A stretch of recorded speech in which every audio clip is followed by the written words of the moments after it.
Ce qui se passe aujourd'hui au Mali, et particulièrement dans la région de Caï, n'est ni un accident, ni une surprise. C'est le résultat logique en fait d'un État absent, d'un pouvoir irresponsable et d'une population longtemps trompée par la propagande étatique. C'est ça. Et donc les islamistes, là, ils viennent d'attaquer pour la deuxième fois en fait une usine dans la région de Caï. La première attaque remonte il y a plus de 6 mois, de juillet 2025. Et à l'époque déjà, en fait, l'État n'avait pris aucune disposition, aucune mesure de sécurisation, aucune anticipation. Et la même usine a été attaquée. C'est quand même assez impressionnant. Et cette attaque avait pourtant eu lieu en plein jour, entre 6 h et 9 h du matin, sur la route nationale 22, une route principale.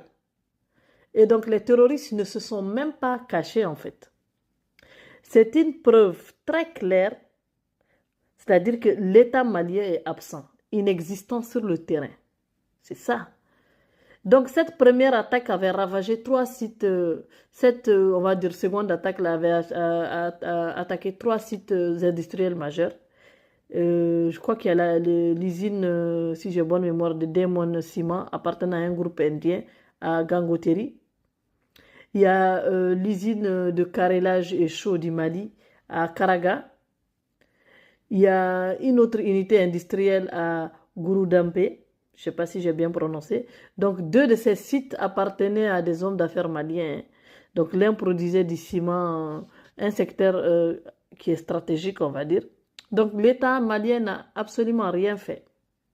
Et aujourd'hui, l'attaque, en fait, se répète, puisque l'État, aux premières attaques, il y a eu une attaque, l'État malien n'a pris aucune disposition. Aux deuxièmes attaques, ils ont attaqué les 3 usines en même temps. C'est assez impressionnant. Et donc, ça se répète, quoi. Et pire encore, le camp des femmes de Baroueli est tombé aux mains du JNIM. Voilà, voilà. Donc, en fait, ils n'ont absolument rien foutu. Donc, cela signifie une chose simple, hein.